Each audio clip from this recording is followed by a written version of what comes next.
ये ताकत की बुलंदी भी पल भर का तमाशा है सर, कि ये ताकत की बुलंदी भी पल भर का तमाशा है। जिस डाल पे बैठे हैं वो टूट भी सकती है, जिस डाल पे बैठे हैं वो टूट भी सकती है। इसलिए ख्वाब जरूर देखिए, लेकिन ख्वाबों में घर बना के रहने की गलती मत कीजिएगा।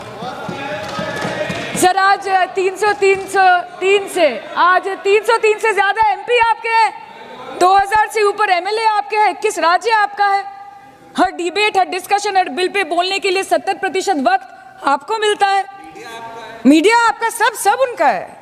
हम अपने लीडर का नाम एक से ज्यादा 2 बार बोले तो हम पे रोक लगाई जाती है, और ट्रेजरी बेंच वाले वहां बैठ के पार्टी का नारा लगाते हैं और अपने नेता मंत्रियों का नाम जपते हैं, तो तब सब ठीक है सर, कोई प्रॉब्लम नहीं है। सर इस सदन का कैमरा, बहुत मेरे साथी बोल रहे थे कि कैमरा भी ये सब देख देख के कॉम्प्रोमाइज हो गया। बोलते हमें दिखाता आप लोगों को है।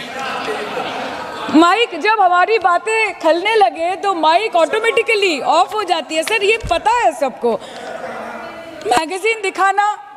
मैगजीन दिखाना, किताबों से कोट करना राहुल जी, अखिलेश जी, अभिषेक जी को अलाउड नहीं है, पर ब्लू आइड बॉय को अलाउड है सर, अलाउड है सर। मैं नाम नहीं ले रही हूँ, अच्छी बात बोलिए। आप सही कहते हैं सर कि देश देख रहा है, देश सच में देख रहा है कि कैसे ऑपोजिशन आ भी करती है तो हो जाती है बदनाम, और वो कत्ल भी करते हैं तो चर्चा नहीं होता। और हम मानते हैं कि एलओपी का सलाहकार कोई नहीं है सर, परंतु प्रधानमंत्री जी का सलाहकार बनके उनको सदन में आने से रोक दिया ये कहकर कि महिला सांसदों से उनको खतरा है। सर आपने तो हमको देशवासियों के सामने आतंकवादी बना दिया, और जबकि असली आतंकवादी इस देश में साइकिल चला के घुस जाते हैं और पैदल वापस चले जाते हैं, आप उनको रोक नहीं पाते। भारत पे चीन का आग्रासन आप रोक नहीं पाते। भारत किससे तेल खरीदेगा, कितने दिनों के अंदर खरीदेगा, किससे दोस्ती निभाएगा, किससे दुश्मनी बरकरार रखेगा, कोई और देश का राष्ट्रपति हमें ट्विटर पे आके लेक्चर देता है, इंस्ट्रक्शन देता है, आप उसको रोक नहीं सकते। और सदन में हम सांसदों को रोक के you feed on your ego. Sir कृपया इतना भरोसा रखिए कि लड़ाई नीतियों की है, विचारों की है, आपके और हमारे परिवारों की नहीं, इस देश के लोगों के अधिकार की है। हाँ लड़ते हैं हम आपसे, हम लड़ते हैं आपसे, संविधान हाथ में लेके लड़ते हैं, हाथ में हमारे तलवार नहीं है सर।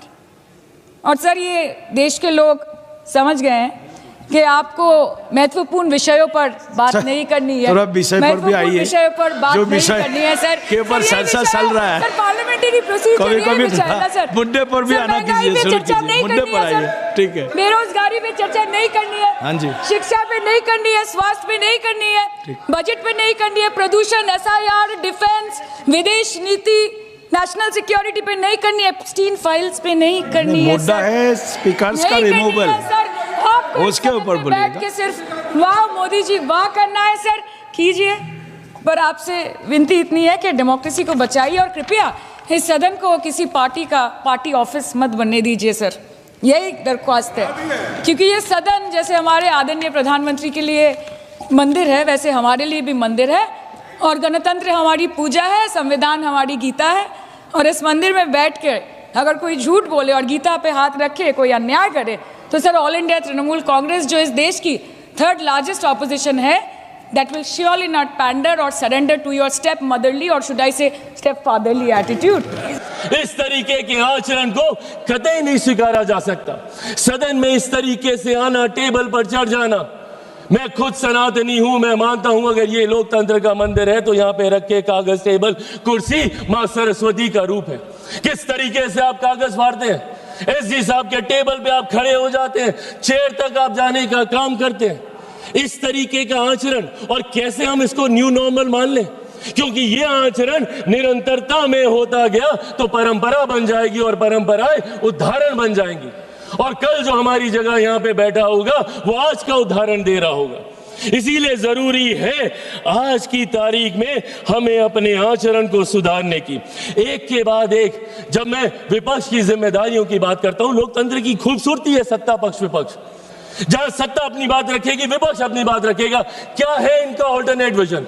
एक विजन बता दें मुझे, अगर सरकार ये गलत कर रही है तो ये चीजें हैं, आप इसको सही कीजिए। ऑल्टरनेट विजन आप देंगे नहीं, सिर्फ आरोप लगाएंगे और लोगों को भ्रमित करने का काम करेंगे। आज तक इन लोगों ने लोगों को सिर्फ विपक्ष ने डराकर अपनी तरफ करने का काम किया। एक के बाद एक ऐसे मुद्दे उठाते हैं और उसको लेकर भ्रम फैलाने का काम करते हैं। कभी सीए का मुद्दा उठाते हैं, हम लोग सदन में कह के थक गए भैया कि सीए का कानून एक ऐसे नागरिकता देने वाला कानून है जहां पे वहां दूसरे अल्पसंख्यक लोगों को नागरिकता देने का कानून है, जहां पे बहुसंख्यक ही मुसलमान है। अब मुसलमानों के बीच में जाके भ्रम फैलाना, नागरिकता छीन ली जाएगी, नागरिकता छीन ली जाएगी। किसकी नागरिकता छीन ली गई? पूरी लोकसभा का चुनाव ये लड़ते रहे कि अगर वापस से मोदी जी तीसरी बार आ गए तो संविधान की हत्या हो जाएगी, लोकतंत्र समाप्त हो जाएगा, आरक्षण समाप्त कर दिया जाएगा। किसका आरक्षण छीन लिया गया? कहां का लोकतंत्र समाप्त हो गया? कौन से संविधान की हत्या कर दी गई? एक के बाद झूठ बोलना और इस तरीके से लोगों को भ्रमित करना। और अब नया हथियार इनको मिला एसआईआर को लेकर। एसआईआर को लेकर सदन नहीं चलने देंगे, उसको लेकर हंगामा करेंगे। अरे प्रभु, एसआईआर पहली बार थोड़ी हुआ, आपके समय पे भी हुआ था। उस वक्त क्या हो गया एसआईआर को लेकर? और एसआईआर का जवाब तो बिहार की जनता ने दिया ना। एलओपी गए थे वहां पे 10-12 दिन वहां पे करके आए और ऐतिहासिक हार वहां पे दर्ज करा कर आए। अपने साथी दलों की भी ऐतिहासिक हार वहां पे दर्ज करा कर आए। हकीकत यह है कि एसआईआर नहीं, जो ये वोट चोरी बोलते हैं, वोट चोरी नहीं, इनका जनादेश चोरी होता जा रहा है और इस बात का एहसास ही इनको नहीं हो रहा। क्योंकि ये अपनी अंतरात्मा में झांक के नहीं देखते। इनको आरोप लगाना है पर आत्ममंथन नहीं करना। इनको दूसरे से सवाल पूछने हैं बट खुद से कभी सवाल नहीं करने, और यही कारण है। और आज एक व्यक्ति का विरोध करते करते, मेरे प्रधानमंत्री का विरोध करते करते अब देश का विरोध करने लग गए। एआई समेट जहां पे अंतरराष्ट्रीय जगह से लोग आए हैं, इंटरनेशनल मीडिया वहां पे मौजूद है, और क्या कर रहे हैं आप? और एक ऐसा समिट जहां पे दूसरे देशों के राष्ट्रीय अध्यक्ष आकर हमारी प्रणाली की तारीफ कर रहे हैं, जिसका विरोध इन्होंने उस वक्त भी किया था। यूपीआई के वक्त इन्होंने कहा था कैसे होगा, एक औरत जो ठेले पे है वो कैसे उसकी पेमेंट करेगी, पॉश मशीन कहां से लगेगी, और आज उसी की तारीफ फ्रांस के राष्ट्रीय अध्यक्ष करके जा रहे हैं। और उस समिट में इन्होंने देश को अपमानित करने का काम किया।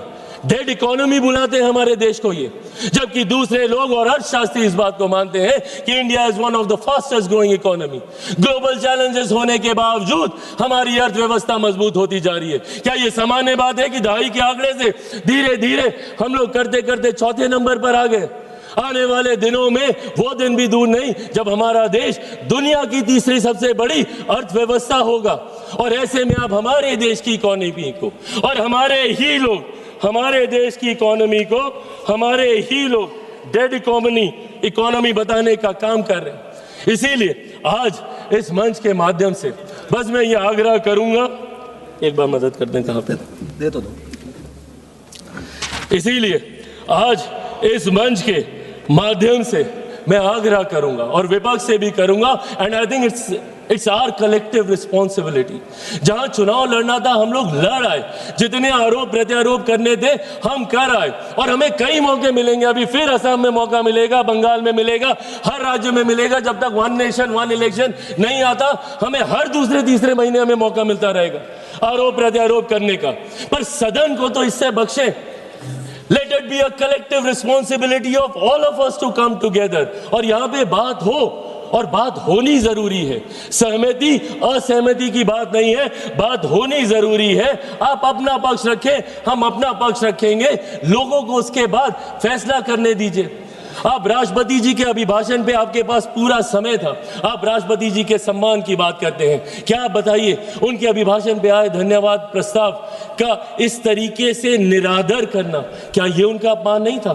जिस तरीके से विपक्षी दल बंगाल वो गई थी, जिस तरीके से वहां की सरकार, अरे राष्ट्रपति हैं वो, चुनावी राजनीति से, दलगत राजनीति से उठकर है वो, और जिस तरीके से उनका अपमान वहां पे किया जाता है, क्योंकि इनको तकलीफ इस बात की है कि देश के सबसे वंचित वर्ग से आने वाली एक महिला देश के सर्वोच्च पद पर जाके बैठी है, ये बात इन्हें चुभती है।